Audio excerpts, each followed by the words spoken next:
I am here with Jeff Sharlet. He's out with a new book, C Street, The Fundamentalist Threat to American Democracy.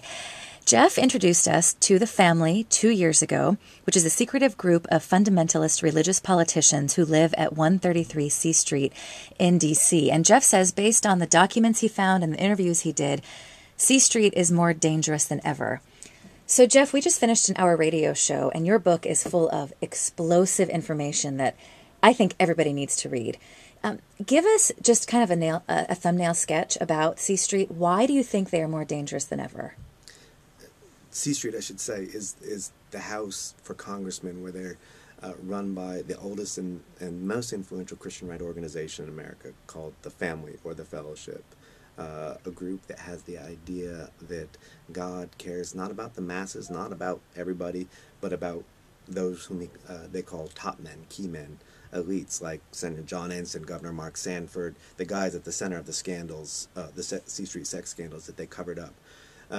What we saw on display there was the idea that these guys aren't so much elected to power as selected by God, that God has chosen them, and thus you can protect them by any means necessary. Well, someone has an adulterous affair, it's not a big deal. You take that same theology and you cast it out into the world, you project it out into the world, as other C Streeters like Senator Jim Inhofe and Senator Tom Coburn, Senator Sam Brownback have. And suddenly you have the reshaping of American foreign policy to look like a crusade. And of course that's dangerous coming back to us.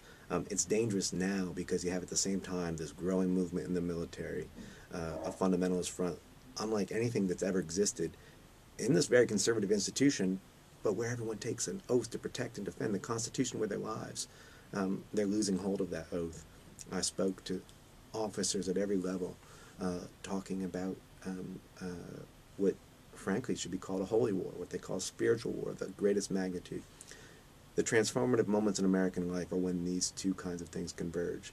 A kind of an elite fundamentalism, the C Street fundamentalism, and a kind of populist fundamentalism, fundamentalism armed as it is in the military. When those things are happening all at once, you're in a very dangerous place. It's amazing that the Tea Party are getting so much attention in the media, yet, well, maybe political junkies could describe C Street. I don't think they could make the connections between the guys who live in C Street and the legislation that they are changing and passing.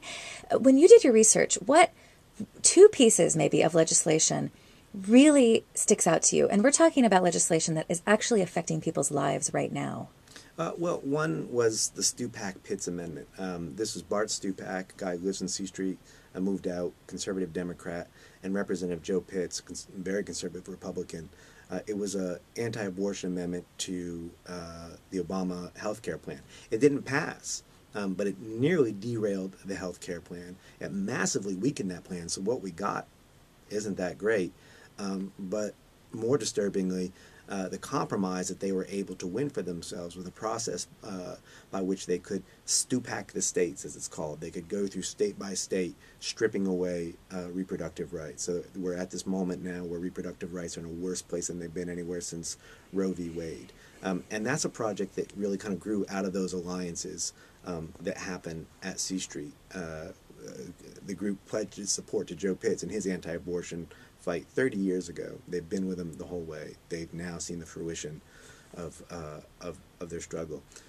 You know, the other thing that I would point to actually is a Tea Party related thing, but it puts it in a different light. It's Senator Jim DeMint, longtime C Streeter, Jim DeMint, of Republican of South Carolina, and the guy who's been able to very successfully take this C Street theology, which sees the primary religious question of our times as economic. As much as you see someone like Stupak and Pitts caring about abortion, the whole C Street idea grew out of this idea that the surest way to do God's work was to serve the powerful so that they're more powerful, because God has chosen who he wants to be rich and who he wants to be poor. And we've got to get government regulation, any kind of equalizing thing out of there. And DeMint has been tremendously successful at upending any kind of moderation within the Republican establishment, and now bringing a whole new cast of these Tea Party candidates to Washington who are not going to be establishment busters. They're going to be the politicians who are most effectively doing the work of Wall Street and big business. Can you talk a little bit about their work in Africa? Because so many of the members of the family traveled back and forth to Africa. And also just connect that with the money involved and, again, legislation. The things you got to think about with Africa are oil and now military buildup. We're in a period of massive military buildup in Africa. And that ranges from places like Somalia, where a lot of people don't realize we're fighting a war in Somalia. And the reason we're fighting a war in Somalia is because the country has never recovered from a dictator named Siad Barre, whose military was built up by intervention of the family. And a sitting U.S. Senator, Chuck Grassley, went over there and said, if you pray to Jesus with me, I'll be your champion in Washington. The documents then were clear. He said, I want my military budget doubled, and he got it.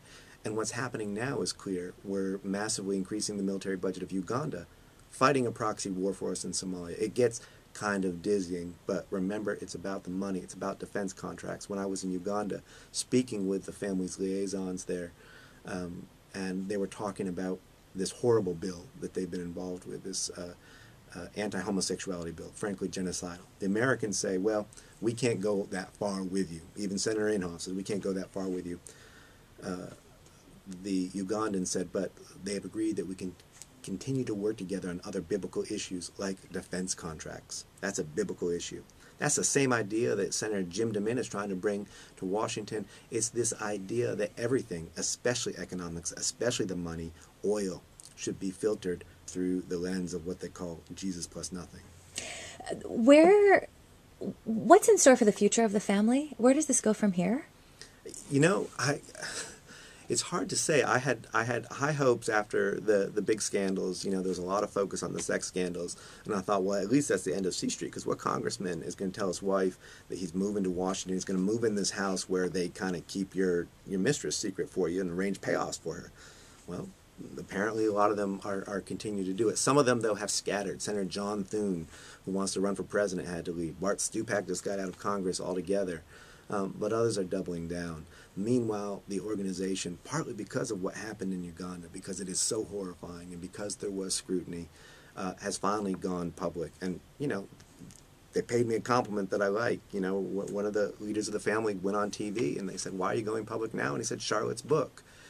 But what's so odd about that is, it was sort of candid but revealing. He didn't say we're going public now because it's the right thing to do. He didn't say we're going public now because we didn't realize that what was going on with secrecy. He said we're going public now because we've been forced to. And so what's going to happen as they go public, it's hard to say. My hope is that they will embrace a greater transparency.